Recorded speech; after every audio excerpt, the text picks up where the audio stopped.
Chapter 14. It was much the same, this memory, though the hill seemed to be a different one, steeper, and the snow was not falling as thickly as it had before. It was colder, also, Jonas perceived. He could see, as he sat waiting at the top of the hill, that the snow beneath the sled was not thick and soft as it had been before, but hard, coated with bluish ice. The sled moved forward, and Jonas grinned with delight, looking forward to the breathtaking slide down through the invigorating air. But the runners, this time, couldn't slice through the frozen expanse as they had on the other snow-cushioned hill. They skittered sideways, and the sled gathered speed.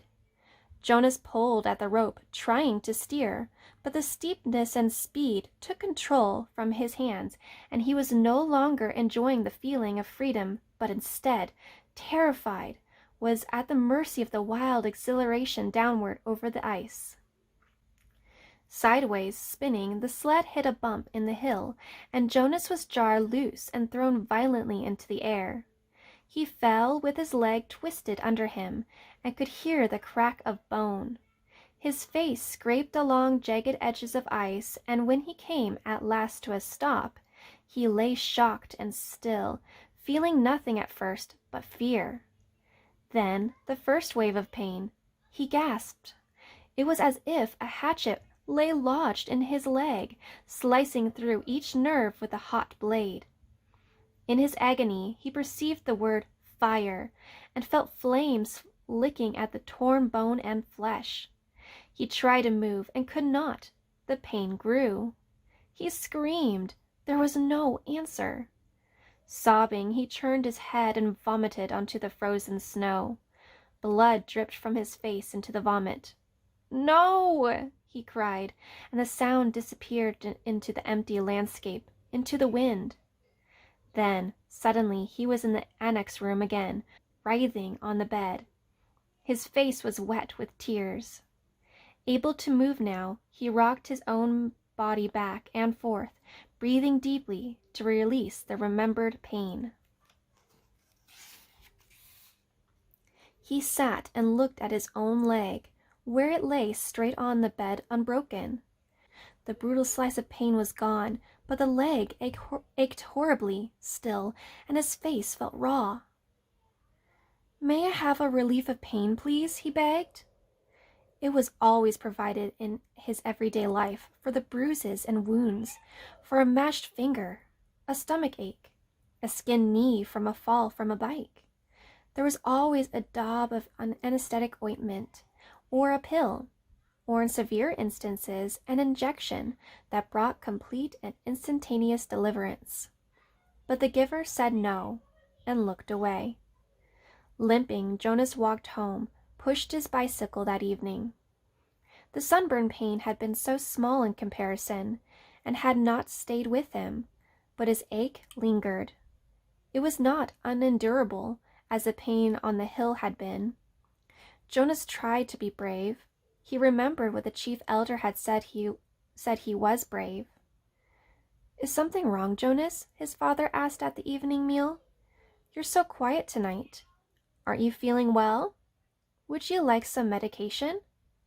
But Jonas remembered the rules. No medication for anything related to his training. And no discussion of his training. At the time for sharing of feelings, he simply said that he felt tired, that his school lessons had been unusually demanding that day. He went to his sleep room early, and from behind the closed door he could hear his parents and sister laughing as they gave Gabriel his evening bath. They had never known pain, he thought. The realization made him feel desperately lonely, and he rubbed his throbbing leg. He eventually slept. Again and again he dreamed of the anguish and the isolation of the forsaken hill. The daily training continued, and now it always included pain. The agony of the fractured leg began to seem no more than a mild discomfort, as the giver led Jonas firmly, little by little, into the deep and terrible suffering of the past. Each time, in his kindness, the giver ended the afternoon with a color-filled memory of pleasure. A brisk sail on a blue-green lake, a meadow dotted with yellow wildflowers, an orange sunset behind mountains.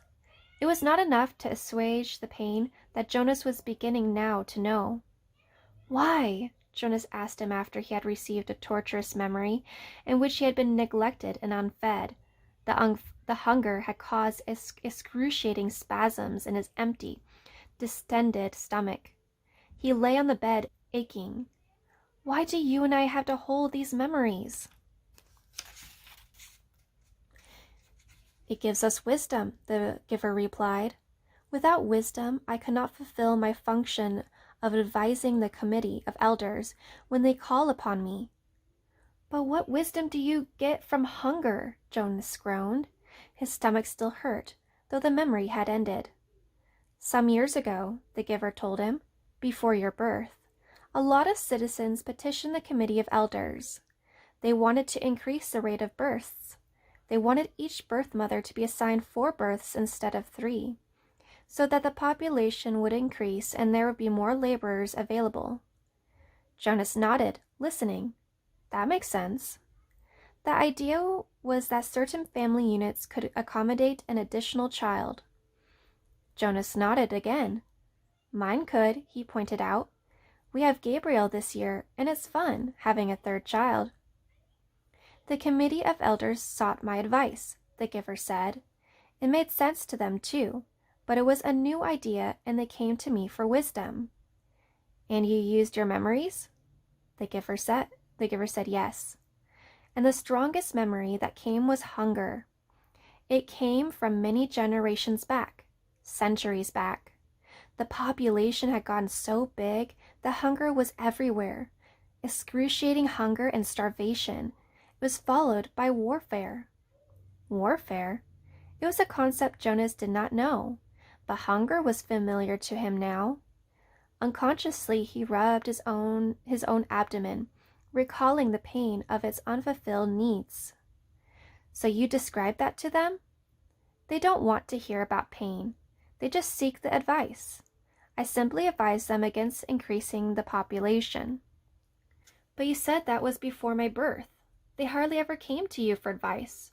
Only when they... What was it you said? When they had a problem they've never faced before? When did it happen last? Do you remember the day when the plane flew over the community? Yes. I was scared. So were they. They prepared to shoot it down, but they sought my advice. I told them to wait. But how did you know? How did you know the pilot was lost? I didn't. I used my wisdom from the memories. I knew that there had been times in the past, terrible times, when people had destroyed others in haste, in fear, and had brought about their own destruction. Jonas realized something. That means, he said slowly, that you have memories of destruction, and you have to give that to me too, because I have to get the wisdom. The giver nodded. But it will hurt, Jonas said. It wasn't a question. It will hurt terribly, the giver agreed. But why can't everyone have the memories? I think it would seem a little easier if the memories were shared. You and I wouldn't have to bear so much by ourselves if everyone took a part. The giver sighed. You're right, he said, but then everyone would be burdened and pained. They don't want that. And that's the real reason the receiver is so vital to them and so honored. They selected me and you to lift that burden for themselves. When did they decide that? Jonas asked angrily. It wasn't fair. Let's change it. How do you suggest we do that? I've never been able to think of a way, and I'm supposed to be the one with all the wisdom. But there are 2 of us now, Jonas said eagerly. Together we can think of something. The giver watched him with a wry smile. Why can't we just apply for a change of rules? Jonas suggested. The giver laughed. Then Jonas too, chuckling reluctantly. The decision was made long before my time, or yours, the giver said, and before the previous receiver, and he waited. Back and back and back, Jonas repeated the familiar phrase. Sometimes it had seemed humorous to him. Sometimes it seemed meaningful and important. Now it was ominous. It meant he knew that nothing could be changed. The new child, Gabriel, was growing and successfully passed the test of maturity that the nurturers gave each month. He could sit alone now, could reach for and grasp small play objects, and he had 6 teeth. During the daytime hours, Father reported he was cheerful and seemed of normal intelligence. But he remained fretful at night, whimpering often, needing frequent attention. After all this extra time I put with him, Father said one evening after Gabriel had been bathed and was lying, for the moment, hugging his hippo placidly in the small crib that had replaced the basket. I hope they're not going to decide to release him. Maybe it will be for the best, Mother suggested. I know you don't mind getting up with him at night, but the lack of sleep is awfully hard for me. If they release Gabriel, can we get another new child as a visitor? Asked Lily. She was kneeling beside the crib, making funny faces at the little one, who was smiling back at her. Jonas's mother rolled her eyes in dismay. No, Father said, smiling. He ruffled Lily's hair. It's very rare, anyway, that a new child's status is as uncertain as Gabriel's. It probably won't happen again for a long time.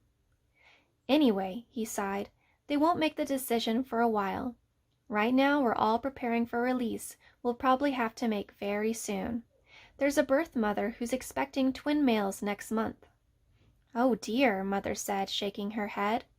If they're identical, I hope you're not the one assigned. I am. I'm next on the list. I'll have to select the one to be nurtured and the one to be released. It's usually not hard, though. Usually it's just a matter of birth weight. We release the smaller of the two. Jonas listened, thought suddenly about the bridge and how, standing there, he had wondered what lay elsewhere. Was there someone there waiting who could receive the tiny released twin? Would it grow up elsewhere, not knowing ever that in the community lived a being who looked exactly the same? For a moment he felt a tiny, fluttering hope that he knew was quite foolish. He hoped that it would be Larissa waiting, Larissa, the old woman he had bathed. He remembered her sparkling eyes, her soft voice, her low chuckle. Fiona had told him recently that Larissa had been released at a wonderful ceremony. But he knew that the old were not given children to raise. Larissa's life elsewhere would be quite quiet and serene, as befit the old. She would not welcome the responsibility of nurturing a new child who needed feeding and care, and would likely cry at night. Mother, Father, he said, the idea coming to him unexpectedly. Why don't we put Gabriel's crib in my room tonight? I know how to feed and comfort him, and it will let you and Father get some sleep. Father looked doubtful. You sleep so soundly, Jonas. What if his restlessness didn't wake you? It was Lily who answered that. If no one goes to tend Gabriel, she pointed out, he gets very loud. He'd wake all of us if Jonas slept through it. Father laughed. You're right, Lily-Billy. All right, Jonas, let's try it, just for tonight. I'll take the night off and we'll let Mother get some sleep too. Gabriel slept soundly for the earliest part of the night. Jonas in his bed lay awake for a while. From time to time he raised himself on one elbow, looking over at the crib. The new child was on his stomach, his arms relaxed beside his head, his eyes closed, and his breathing regular and undisturbed. Finally, Jonas slept too. Then, as the middle hour of the night approached, the noise of Gabriel's restlessness woke Jonas. The new child was turning under his cover, flailing his arms and beginning to whimper. Jonas rose and went to him. Gently he patted Gabriel's back. Sometimes that was all it took to lull him back to sleep. but the new child still squirmed fretfully under his hand. Still patting rhythmically, Jonas began remembering the wonderful sail that the giver had given him not long before. A bright, breezy day on a clear turquoise lake, and above him the white sail of the boat billowing as he moved along in the brisk wind. He was not aware of giving the memory, but suddenly he realized that it was becoming dimmer, that it was sliding through his hand in the being of the new child. Gabriel became quiet. Startled, Jonas pulled back what was left of the memory with a burst of will. He removed his hand from the little back and stood quietly beside the crib. To himself, he called the memory of the sail forward again. It was still there, but the sky was less blue, the gentle motion of the boat slower, the water of the lake more murky and clouded. He kept it for a while, soothing his own nervousness at what had occurred, then let it go and returned to his bed.